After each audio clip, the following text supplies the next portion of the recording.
আসসালামু আলাইকুম। বার্তা বৈঠক সংবাদ বুলেটিনে স্বাগত জানাচ্ছি। সাথে আছি আমি জাহিদুল ইসলাম রনি। প্রথমেই সংবাদ শিরোনাম। শেখ হাসিনা আহকাম উল্লাসহ ১৯৫ জনের নামের হত্যা মামলা। গাজীপুরে চাকরির দাবিতে বিক্ষোভ ভাঙচুর ঠেকাতে কারখানার সামনে শ্রমিকদের অবস্থান। আওয়ামী লীগকে ক্ষমা করলে নিহতদের সঙ্গে বেইমানি করা হবে জানালেন যুগ্ম মহাসচিব রুহুল কবির রিজভী। পাকিস্তানের পর শান্তর চোখ এবার ভারত সিরিজে। সাবেক আইজিপি শহীদুল হক ও আবদুল্লাহ আল মামুন গ্রেফতার। এতক্ষণ শুনছিলেন শিরোনাম, এবার বিস্তারিত। শেখ হাসিনা আহকাম উল্লাসহ ১৯৫ জনের নামে হত্যা মামলা। যাত্রাবাড়িতে ছাত্র জনতার গণ আন্দোলনে গুলি ও হত্যায় প্রত্যক্ষ ও পরোক্ষ প্ররোচনার অভিযোগে সাবেক প্রধানমন্ত্রী শেখ হাসিনার নামে মামলা করা হয়েছে। তিনি ছাড়াও এ মামলায় আসামি করা হয়েছে সম্মিলিত সাংস্কৃতিক জোটের সাধারণ সম্পাদক আহকাম উল্লাসহ ১৯৪ জনকে। যাত্রাবাড়ি থানায় মামলাটি করেছেন মার্জিয়া আক্তার নামে এক নারী। মামলার এজাহার থেকে জানা গেছে, গত ১৮ জুলাই যাত্রাবাড়ি থানাধীন মনোয়ারা হাসপাতালের সামনের রাস্তার উত্তর গলাববাগ এলাকা থেকে প্রত্যক্ষ ও পরোক্ষ প্ররোচনায় আন্দোলনরত ছাত্র জনতাকে খুন করার ঘটনায় এ মামলা করা হয়েছে। মামলায় ৮৭ নম্বর আসামি হিসেবে সম্মিলিত সাংস্কৃতিক জোট ও বাংলাদেশ আবৃত্তি সমন্বয় পরিষদের সাধারণ সম্পাদক আহকাম উল্লাহর নাম উল্লেখ করা হয়েছে। একই মামলায় আসামি করা হয়েছে ঘাতক দালা নির্মূল কমিটির উপদেষ্টা অধ্যাপক মুনতাসির মামুন, বিগত সরকারের একাধিক মন্ত্রী, এমপি, পুলিশ কর্মকর্তা ও দলীয় নেতাকর্মী সহ অনেককেই। বৈষম্য বিরোধী ছাত্র আন্দোলন কেন্দ্র জুলাই এবং আগস্ট মাস জুড়ে দেশ উত্তাল ছিল। সরকারি চাকরিতে প্রবেশের ক্ষেত্রে কোটা প্রথা সংস্কারের দাবিতে গত জুলাই থেকে আন্দোলন করে আসছিলেন বিভিন্ন বিশ্ববিদ্যালয়ের সাধারণ শিক্ষার্থীরা।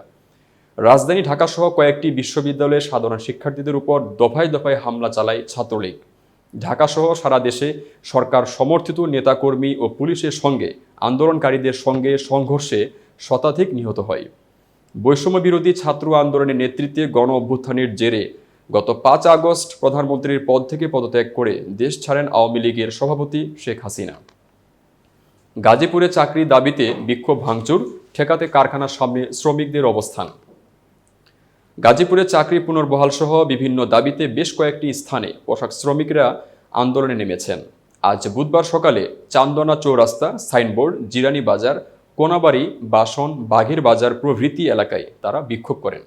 আজ সকাল 8:30টার দিক থেকে বেকার সংগঠন নামে একটি দল গাজীপুর নগরের চান্দনা চৌরাস্তা ও আশপাশের কিছু এলাকায় বিক্ষোভ শুরু করেন। এ সময় তারা বিভিন্ন কারখানা লক্ষ্য করে ইট পাটকেল ছোড়েন।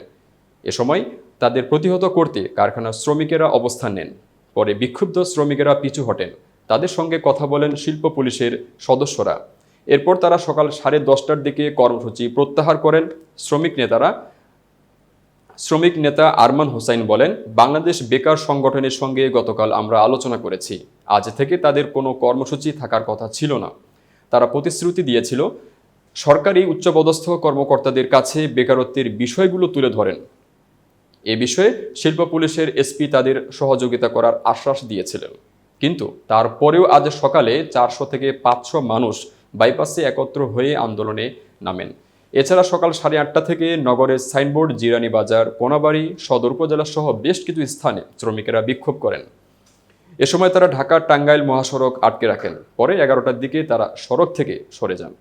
গাজীপুর সদর উপজেলার বাঘের বাজার এলাকায় গোল্ডেন রিফিট গার্মেন্টস লিমিটেডের সামনে চাকরির প্রত্যাশী শ্রমিকেরা সকাল 8:30টার দিকে ঢাকা-ময়মনসিংহ মহাসড়ক অবরোধ করে বিক্ষোভ করেন। 10:30টার দিকে তারা সড়ক থেকে সরে যান। এদিকে শ্রমিক নিয়োগ, নারী পুরুষের বৈষম্য নিরসনের দাবিতে আজ সকালে গাজীপুর নগরের বাসন এলাকায় ঢাকা-ময়মনসিংহ মহাসড়ক অবরোধ করেন শ্রমিকেরা। সকাল 10:30টার দিকে তারা সড়ক থেকে সরে যান। নগরের একটি তৈরি পোশাক কারখানার ইনচার্জ তোফায়েল আহমেদ বলেন, কয়েকদিন হলো বিভিন্ন সংগঠনের নামে আন্দোলন হচ্ছে। এজন্য আমরা স্টাফ ও শ্রমিকদের নিয়ে আলোচনা করেছি। কারখানার বাইরে তাদের প্রতিহত করতে অবস্থান নিয়েছি। নিজ নিজ অবস্থান থেকে এদের ষড়যন্ত্র রুখে দিতে হবে। আওয়ামী লীগকে ক্ষমা করলে নিহতদের সঙ্গে বেইমানি করা হবে বলছেন যুগ্ম মহাসচিব রুহুল কবির রিজভী। ছাত্র জনতার আন্দোলনে শেখ হাসিনার নির্দেশে যাদের গুলি করে হত্যা করা হয়েছে, সেই হত্যাকারীদের ক্ষমা করলে নিহতদের আত্মার সঙ্গে বেইমানি করা হবে। ট্রাইব্যুনাল করে প্রতিটি হত্যার বিচার করতে, প্রতিটি অপরাধের বিচার করতে হবে বলেছেন বিএনপির সিনিয়র যুগ্ম মহাসচিব রুহুল কবির রিজভী। বুধবার রাজধানীর শাহবাগে বঙ্গবন্ধু শেখ মুজিব মেডিকেল বিশ্ববিদ্যালয়ের পাশে ছাত্র জনতার আন্দোলনে নিহত গোলাম রব্বানীর বাবার হাতে বিএনপির ভারপ্রাপ্ত চেয়ারম্যান তারেক রহমানের পক্ষে অনুদান তুলে দেওয়ার পর সাংবাদিকদের কাছে এসব কথা বলেন তিনি। জামায়াত ইসলামের প্রতি ইঙ্গিত করে রুহুল কবির রিজভী বলেন, তারা বলছেন আওয়ামী লীগকে ক্ষমা করে দিয়েছেন, গণহত্যাকারীদের কিসের ক্ষমা করতে বলেছেন তারা? যদি শেখ হাসিনা সহ অপরাধীদের বিচার না করা হয় তাহলে বাংলাদেশ কবরস্থানে পরিণত হবে। তিনি বলেন, আমি আগেও বলেছি নিরপরাধ কেউ যেন মামলা শিকার না হয়, কিন্তু যারা অপরাধী তাদের ক্ষমা করা যাবে না। নেতাকর্মীদের উদ্দেশ্যে রিজভী বলেন, আপনারা কেউ আইন নিজের হাতে তুলে নেবেন না, আইন শৃঙ্খলা বাহিনীকে তাদের কাজ করতে দিন। বিএনপির ভারপ্রাপ্ত চেয়ারম্যান তারেক রহমান এই বিষয়ে কঠোর বার্তা দিয়েছেন। এ সময় বিএনপির সহ স্বাস্থ্য বিষয়ক সম্পাদক নজরুল ইসলাম, চাঁদপুর জেলা বিএনপির সভাপতি শেখ ফরিদ আহমেদ মানিক, ডাক্তার মনোয়ারুল কাদির, ডাক্তার জাহিদুল কবির, মেহবুব মাসুম শান্ত ও আরিফুর রহমান তুষার উপস্থিত ছিলেন। পাকিস্তানের পর শান্তর চোখ এবার ভারত সিরিজে। 2 ম্যাচ টেস্ট সিরিজে পাকিস্তানকে হোয়াইট ওয়াশ করেছে বাংলাদেশ। প্রথম ম্যাচে 10 উইকেটের জয়ের পর দ্বিতীয় ম্যাচে 6 উইকেটে হারিয়েছে টাইগাররা। সফল পাকিস্তান সিরিজে শেষে এবার আসন্ন ভারত সিরিজে চোখ রাখছেন টাইগার অধিনায়ক নাজমুল হোসেন শান্ত। পাকিস্তানকে হোয়াইট ওয়াশ করার পর পুরস্কার বিতরণী মঞ্চে শান্ত বলেন, পরবর্তী সিরিজ খুবই গুরুত্বপূর্ণ এবং এই জয় আমাদের প্রচুর আত্মবিশ্বাস জুগিয়েছে। মুশফিক ও সাকিবের কাছে প্রচুর অভিজ্ঞতা আছে এবং সেটা ভারত সিরিজে গুরুত্বপূর্ণ।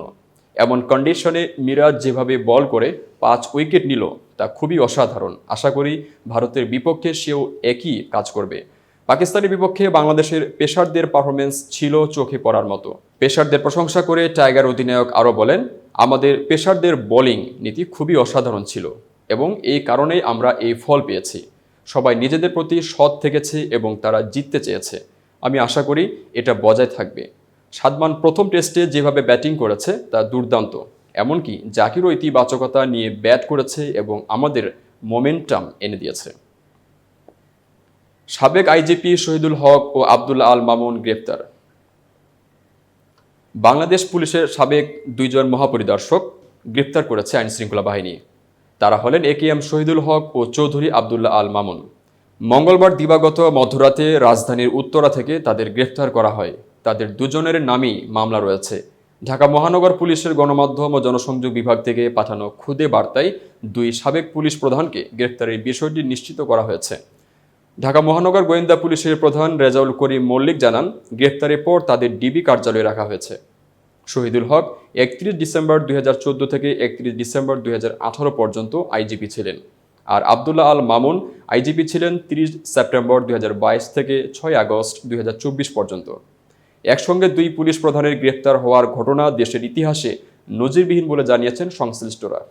ছাত্র জনতার অভ্যুত্থানে গত 5 আগস্ট ক্ষমতাচ্যুত হয় শেখ হাসিনার নেতৃত্বাধীন সরকার।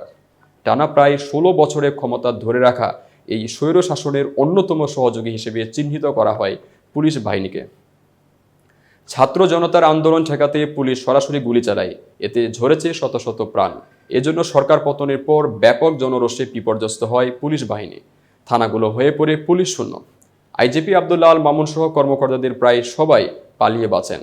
সাম্প্রতিক আন্দোলনে পুলিশের গুলিতে শত শত মানুষ নিহত হওয়ার ঘটনায় অন্যতম master mind IGP Abdullah Al Mamun. রাজধানী সহ দেশের বিভিন্ন স্থানে দায়ের করা হত্যা মামলায় তাকে আসামি করা হয়েছে। আর সাবেক আইজিপি শহীদুল হকের বিরুদ্ধেও দায়িত্ব পালনকালে রয়েছে নানা অভিযোগ। 2013 সালে হেফাজতের সমাবেশে গণহত্যার অভিযোগেও তিনি অভিযুক্ত। ওই সময় তিনি র্যাবের মহাপরিচালক ছিলেন। সাম্প্রতিক আন্দোলনেও তার উস্কানিকে দায়ী করা হয়। এছাড়া গত নির্বাচনে তিনি আওয়ামী লীগ থেকে নির্বাচন করতে ফরমও কিনেছিলেন। এতক্ষণ বার্তা বৈঠকের সাথে থাকার জন্য ধন্যবাদ।